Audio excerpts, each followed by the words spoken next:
You know the vibes. Welcome back to another episode of the Hoop Genius podcast brought to you by NBA 2K24. You can get your copy from the link in our description. It's Mo Moonsey alongside me as always, the three-time NBA champion, Mr. BJ Armstrong. BJ, how's it going, my bro? Real name, no gimmicks. Let's get it, Mo. It's your Come on, time of the man. year, baby. It's Oh, your you know it's time of my the time of the year. year. We're going straight in. I'm going to tell you what I'm hearing. You're going to tell me what you're thinking. Okay. Simple. NBA trade deadline coming up. The Milwaukee Bucks are reportedly interested in swapping our favorite player, Bobby Portis, also Oh, known as wow. Bobby Portis, for Okay. Grant Williams of the Dallas Mavericks. Now, the Bucks may have some PTSD from Grant scoring 27 points on, what was it, 7 3-pointers against them in Game 7 in the Eastern Conference playoffs a few years ago. What do you think of this swap?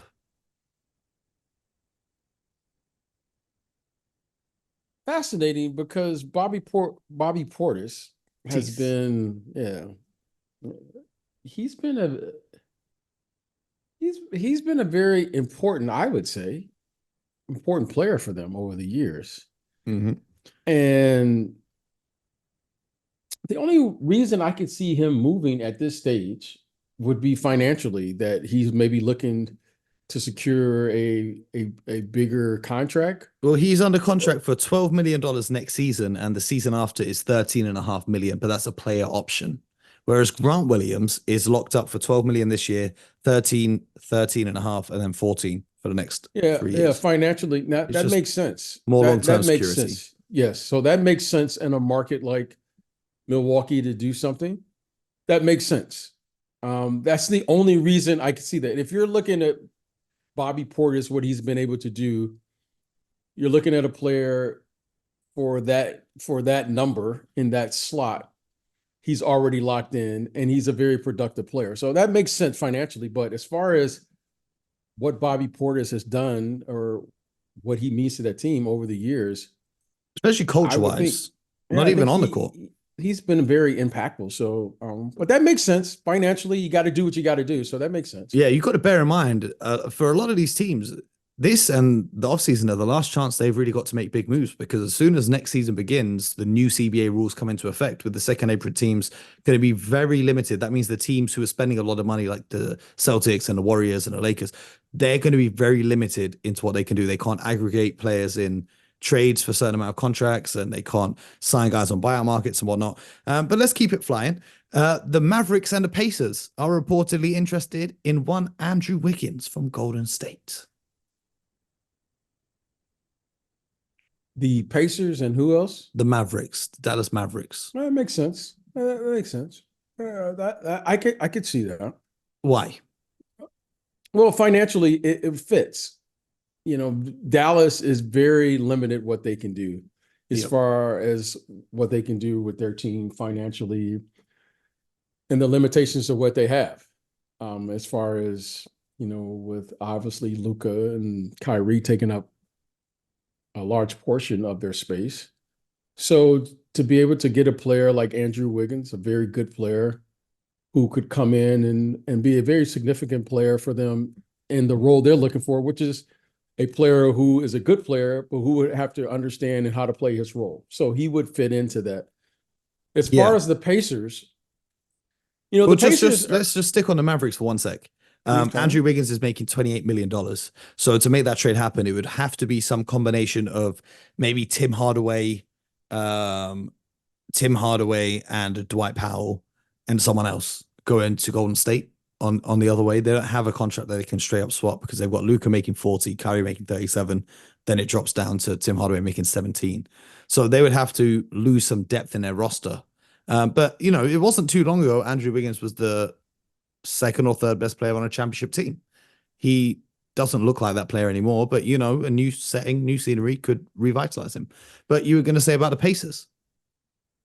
The Pacers, on the other hand, seems as if now with the acquisition of Siakam, financially they got to figure out who they're going to pay. Like, who are their top three guys, right? Halliburton clearly is one. I think Siakam is clearly. But now is it Matherin? Is what's the center's name over there? Turner. Turner. you know, Well, they've got what, Halliburton locked up until 2029. He's yeah, that's what I'm making saying. the max contract that'll kick in next year. Siakam, though, free agent this summer. Yeah, So, but yeah, I'm gonna assume that there's a pretty good chance he comes back there. yeah, You Miles know, Turner is under contract next year as well. But Buddy Hield's 90 million comes off the books. And I'm yeah. assuming if there is a trade for Wiggins, he would be somewhat involved. So it's going to be interesting to see what they do. But that makes sense. You want to get good players, and then you have Obi Toppin. I'm not sure what they're going to do there. He's still, I believe he's still on his rookie deal. Yep, he is the final year of that deal. So, Yeah, so those are interesting restricted free questions. agency, sorry, this summer. So, so if they get a player like that, that would give them the flexibility to continue on their trajectory of where they think they can be, and more importantly, they don't have a long-term commitment. So that Yep. makes sense. Yep. That makes sense for them. Well, the team that everyone wants to know about at the trade deadline. And when I say everyone, I mean me. Who, the Celtics? Of course. You see me. You see me. Okay. I'm representing. Okay. I'm representing. Okay. Come on, man. All I'm right. gonna be in Boston very soon. I'm gonna be there in a Okay. couple of weeks. Okay. The Celtics have been expressed an interest in a wide range of targets, but here are the three that stand out: Kelly Olynyk, Delon Wright, and Andre Drummond. If you had to Kelly Olynyk. rank those three, Olynyk, Delon Wright, and Andre Drummond, rank those three in who would help them the most from best to least.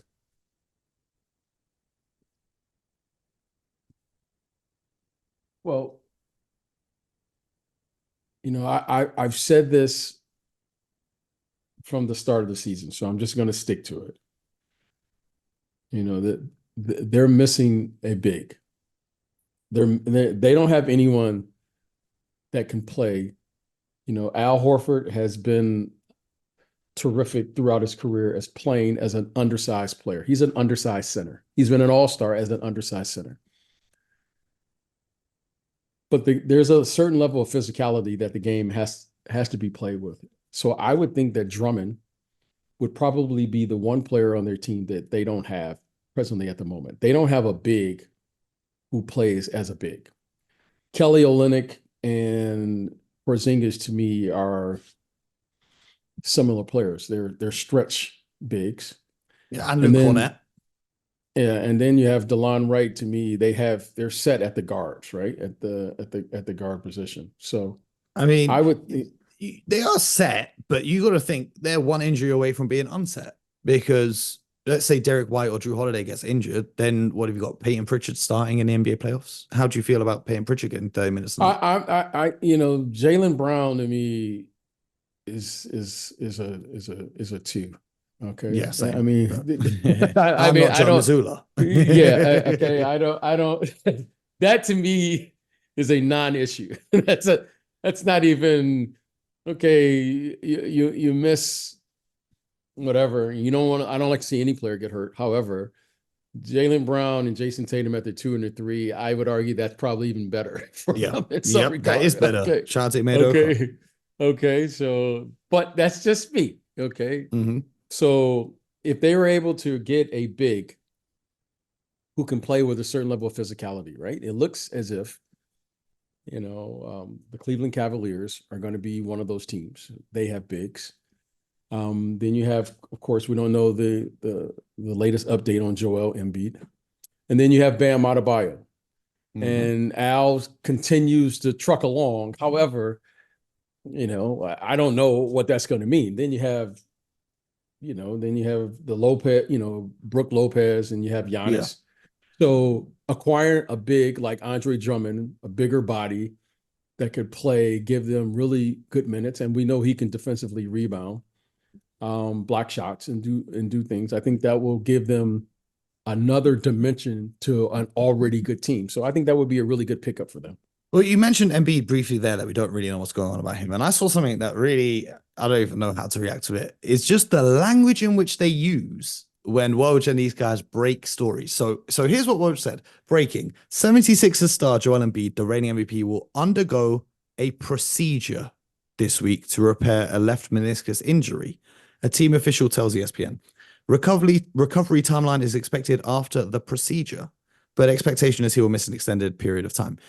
Why don't you just say surgery? Because that's what it is. It's like when they broke the other story and they said he has a displaced left flap in his meniscus. Why don't you just say it's torn? Well, there's alternative things now, right, Mo? So I'm going to assume that the reporting there, it could be an alternative. Who knows? Who knows? Who knows what these guys are doing now? It's just interesting wording to me. Yeah, it is. It's not very clear. However, that leaves it up to discussion. So we'll see, and we'll find out. We'll find out sooner or later what happened. And I just hope that he gets back on the court. Either Fingers way, whatever crossed. procedure he has, I hope that it's a speedy recovery and he gets back on the court healthy.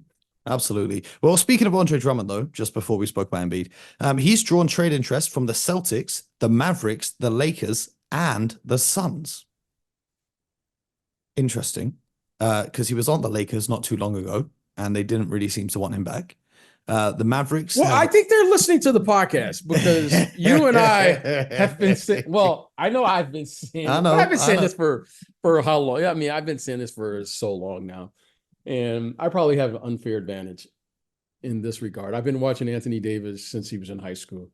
And look, clearly, we know what you're he's say. an all-star. Yeah, he's an all-star. We know that. We know the routine.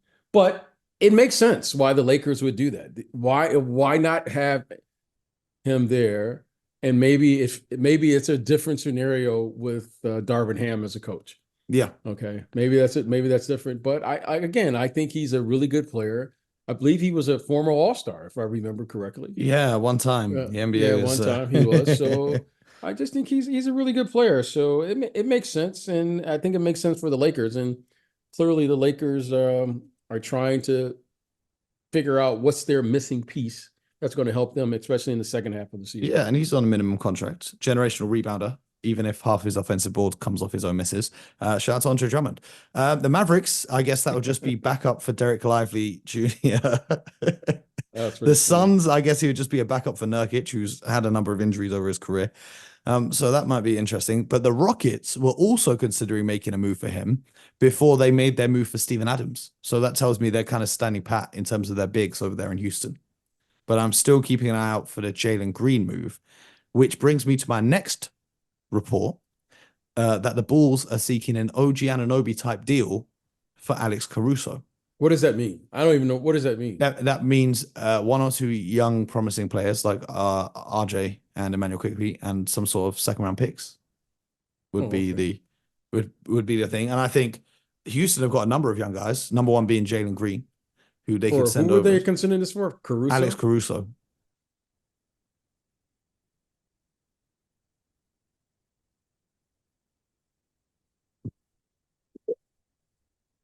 Any comment?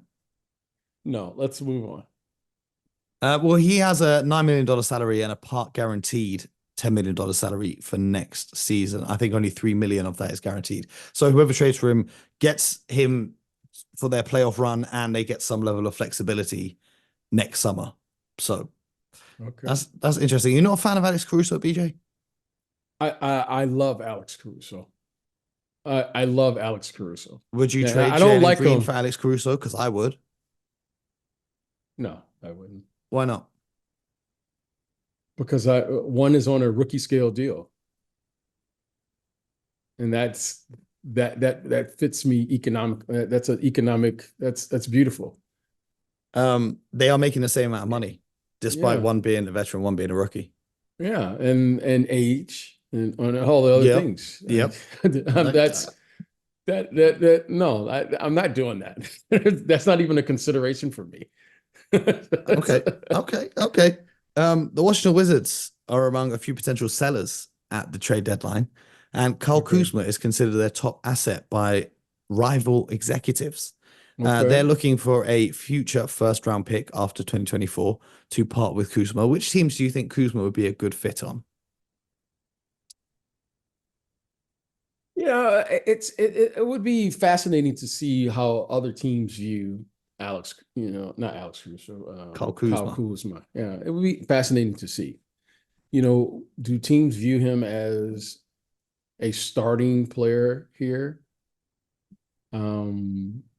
or do they view him as a player that possibly would come off the bench? So I would think it would be fascinating to see, how they view him. And he's on a pretty good contract, $25 million this year, but it goes down for the next 3 seasons, ending with 19 million in 2026 to 27. And after the new TV deal, that 90 million is going to look like a pretty good deal. Yeah, but again, when you start acquiring players like that, that will be a rotational player. Now it gets a preference. But we spoke about Andrew Wiggins, who's also a rotational player, but he's making 10 million more than Kuzma per season. The difference is, Andrew Wiggins has played. Well, I think, again, it's subjective. Andrew Wiggins has played at a championship caliber level. Yep. And I think Kyle Kuzma won a championship, if I remember, with the Lakers, right? Yep. If I remember, he won. However, the bubble. Andrew Wiggins in that playoff run, Andrew Wiggins was, without question, he was in their top 3. And he did a great job guarding Jason Tatum in the finals as well. He was terrific. If I remember, he guarded Luka Doncic in that series. Western Conference Finals. So I just think it would be fascinating to see how other executives view Kyle Kuzma, because clearly he's a rotational player. Now, at this stage of his career, does Kyle Kuzma want to go back, coming back off the bench? Maybe he views himself as a starter. These are the things that when you trade, it's just not, you're just trading a guy. You got to trade to see how it fits into the team. But more importantly, if a guy says, hey, he gets traded and then he's not happy with his role, that doesn't make sense. So Kyle Kuzma, like, are you, for instance, if Kyle Kuzma at this stage of his career was ready to accept a role like a Jordan Clarkson, for instance, 6-man type role, I think he would. That's a very valuable player. Yeah. Okay, but I don't know that. I don't know where he's at. I'm not saying he does or he doesn't, but I think with his size and versatility, a player like him coming off the bench and getting you anywhere between 18 and 22 points a game, which clear to me would be 6-man of the year. Yeah, I mean, that's as valuable as you can get. Or do you get a guy who is starting and averaging 18, 20, but, you're just kind of, he's a good player. I mean, clearly he is a really good player. But one, he's an elite player. And then the other, he's in the middle of the pack. Yeah. So I just think, Kyle has to figure out what's important to him. Because if you get a player like that coming off your bench, I mean, he should listen. If I were coaching, right? Just like I remember when they got Andre Iguodala to the Golden State Warriors. Yep. Andre Iguodala is a starter. He's a really good player. Andre Iguodala as your 6th man, suddenly now game changer. That's a game changer for your team. Kyle Kuzma, to me, is at that as far as what he could do. I mean, this kid can easily get you 30 points in a game. If he gets hot, he can do it. And he's only 28. That's what I'm saying. I just see him now at that space where he's just got to figure out what is his value to any team that he plays with. Is he from Detroit? He's from Flint. Yes. Well, he's from Michigan. Yeah. He's from Michigan. Yeah, he's from Michigan. Yes. The reason I ask is the Pistons are no longer interested in Zach LaVine after Zach LaVine opted for season-ending surgery. Hope he gets well soon. But the Pistons are now interested in Tobias Harris. A little return of Tobias in Detroit. What would you think about that? Well, at this age, what are we trying to do? I mean, his salary comes off the books this summer. I guess that's what you're well, trying to do. if you're getting him to move him, if you're getting him because his numbers come off the books, okay, that makes sense. Now, that's 40 million. My bigger question is, what are you going to do to replace him? Yeah, like, are you getting a free agent? Are you just like, what are you doing? Like, that is my, okay, that sounds great. There will be a player in free agency, However, what does all that mean? Which player in free agency is signing a $40 million contract with the Pistons? I don't see one. Unless they overpay someone. Well, hey. Unless the master plan comes true. Someone's gonna take it. Unless Okay. the master plan of drafting Bronny and signing LeBron James as a free agent is what Troy Weaver is going for.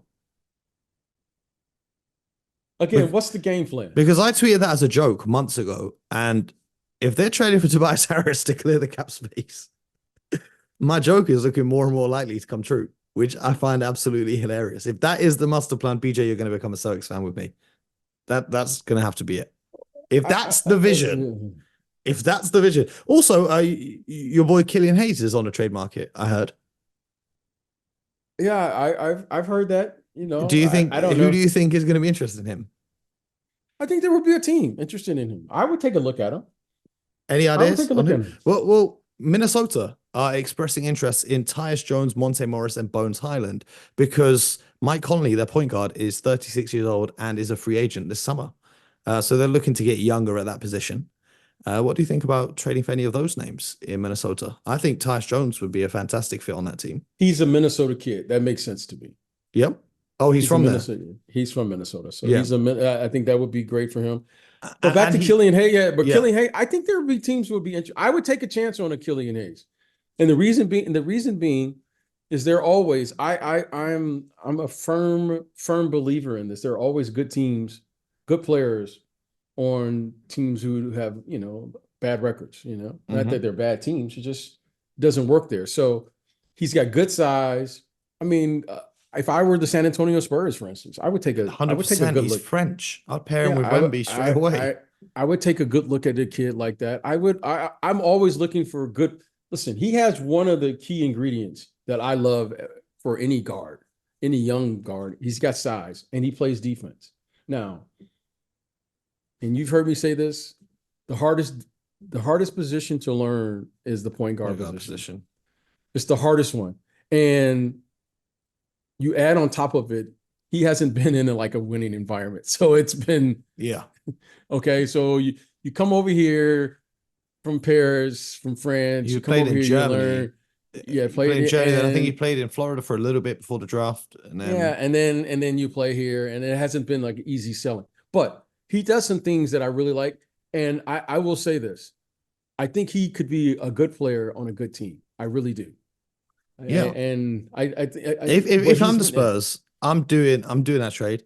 I'm doing any trade possible to get Bilal Coulibaly from Washington. And then I'm doing anything possible to draft Alexander Sarr in the draft this year. And then I'm going to have an all-French team. And is that the kid from Australia? Is that the Australian kid? Yeah, he's playing out there. He's French. Yeah. And it's 7'2", 7'3", and I get it. I understand where you're coming with all of this. I get it. My defense can be shouting bonjour, and the opponent's not going to know what they're talking about. They're gonna know none of my play calls because it's all French. Yeah, I when you're constructing, it's a little more to it. But I understand where you're going with it, so I'll let it go. I like the kid Coulibaly. I think he's gonna be really good. He's cooking in Washington. And he's probably the only player on their whole roster that they wouldn't trade. But back to the Timberwolves, Tyus Jones, Monte Morris, and Bones Highland. Tyus Jones, not only being from Minnesota, but also he knows how to play alongside a Sarr and Anthony Edwards because he was in Memphis with Ja Morant. Even though he was the sixth man, they did play a lot of lineups where he would come in and play alongside him. I don't know if I'd like Bones Highland as the fit there with the Timberwolves. And Monte Morris is just a little bit small at that one guard position.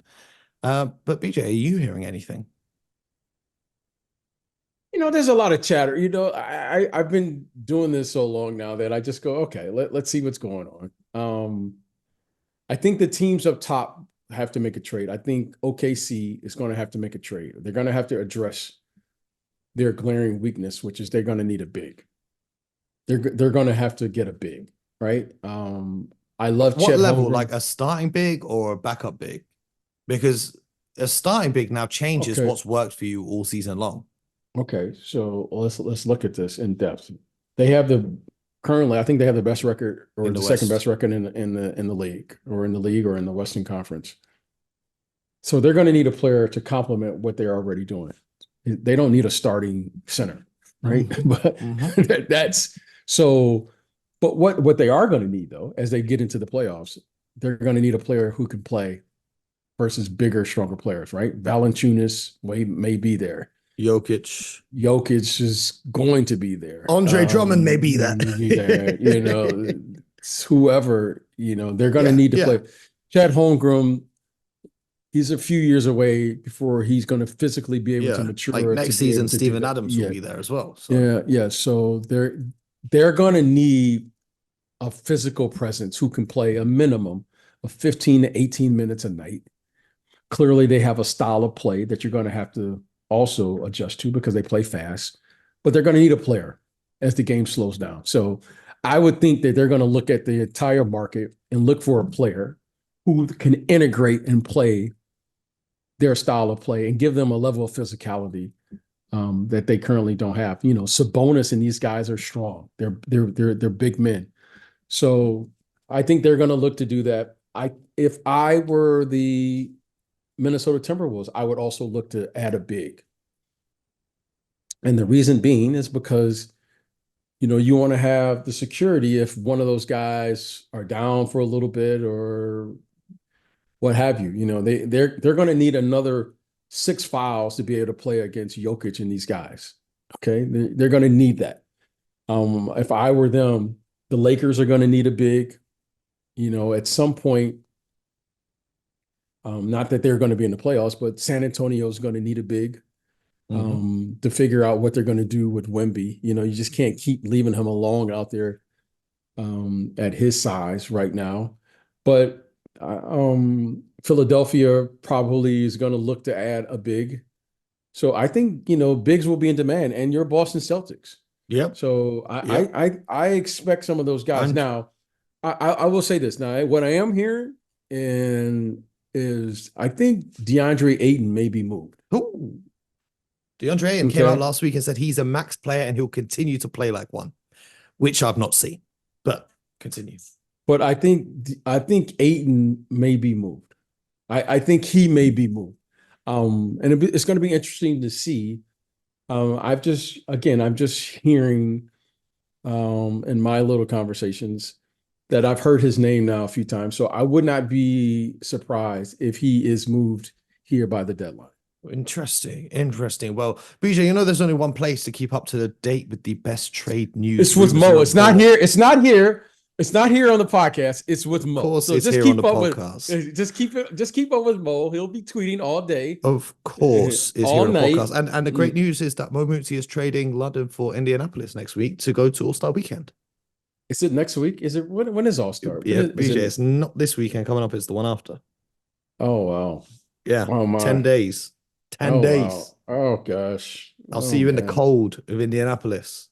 But it does mean we can do podcasts in person, which is a rare occurrence. Oh, that means I got to travel with more stuff now. That's what you got to travel with. That means I'm bringing the mics. I'm bringing the cameras. You just got to travel with yourself. You don't need a damn thing. You just got to make sure you get a fresh cut. That's what you got to do. You just got to make sure you get a fresh cut. That's what you got to do. I'm going grimy. I'm a little grimy, Mo. See, I hear it, bro. That's you. You got fresh cut. See, look at you. You got a fresh cut today. I'm a little bit more grimy than you, Mo. Man, you should have seen me yesterday. I was grimy as can be. Come on, dog.